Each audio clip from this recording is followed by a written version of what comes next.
O texto da Bíblia diz claramente que foi Deus quem endureceu o coração do faraó. E por conta desse endurecimento, o faraó não deixou o povo de Israel ir embora. E assim como você sabe, ele pagou um preço altíssimo. Mas espera aí, se foi Deus quem forçou o faraó a ser rebelde, se foi Deus quem endureceu o coração do faraó, como é que Deus pôde punir o faraó com as 10 pragas? Se Deus me obriga a pecar, por que eu tenho que ser punido? Para entender o que aconteceu lá no Egito, primeiro a gente precisa ser honesto com os fatos. Ele escravizava o povo inteiro, mandava torturar e matar quem o afrontasse. Ele exigia ser adorado como um Deus vivo encarnado. Quer dizer, todo o material já estava podre mesmo. Por isso que ele achou que podia desafiar o Deus de Israel. Outro aspecto fundamental é a gente conhecer o sentido da palavra original. A palavra hebraica, usada lá no texto da Bíblia, que é traduzido como enfureceu. O sentido original dessa palavra não é injetar maldade. O sentido original, a palavra significa literalmente fortalecer, encorajar, dar firmeza. Então, juntando o sentido da palavra original com esse perfil do rei do Egito, podemos entender o que foi afinal esse endurecimento ou fortalecimento que Deus fez com o faraó, que o levou a não ceder e não liberar o povo e assim ser punido.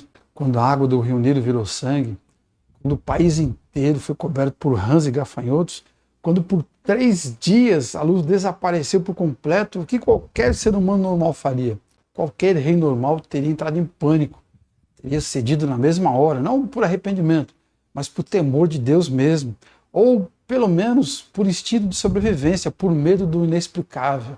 Você já deve ter ouvido falar da graça comum. Bom, um aspecto dessa graça comum é Deus colocar e Deus manter nas pessoas um senso de fragilidade espiritual, um certo temor do sobrenatural, pelo menos o suficiente para manter a maldade do ser humano sob controle. O que Deus fez com o faraó foi arrancar esse freio de mão, foi retirar esse aspecto da graça.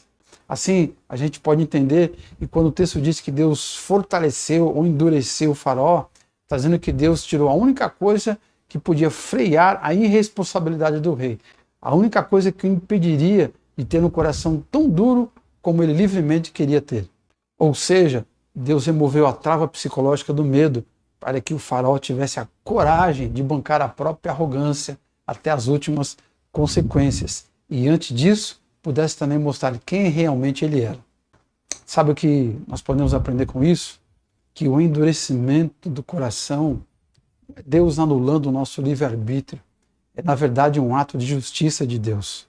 Quando o homem cruza a linha do não retorno na sua arrogância, no seu egoísmo, o pior castigo que Deus pode aplicar é entregar esse homem à força da sua própria teimosia. A pior punição que Deus pode dar a alguém que o afronta não é mandar um raio na cabeça. É simplesmente dizer, beleza, seja feito a sua vontade, eu vou te dar coragem para você ir até o fim nessa sua loucura. O faraó insistiu em peitar Deus e Deus usou a própria teimosia daquele rei orgulhoso para transformar o Egito em um dos maiores palcos da história da glória de Deus. Sabe o que podemos aprender com isso tudo? Que a gente não deve brincar com a graça que freia os nossos impulsos. Quando o medo de Deus acaba, a destruição já está batendo a porta.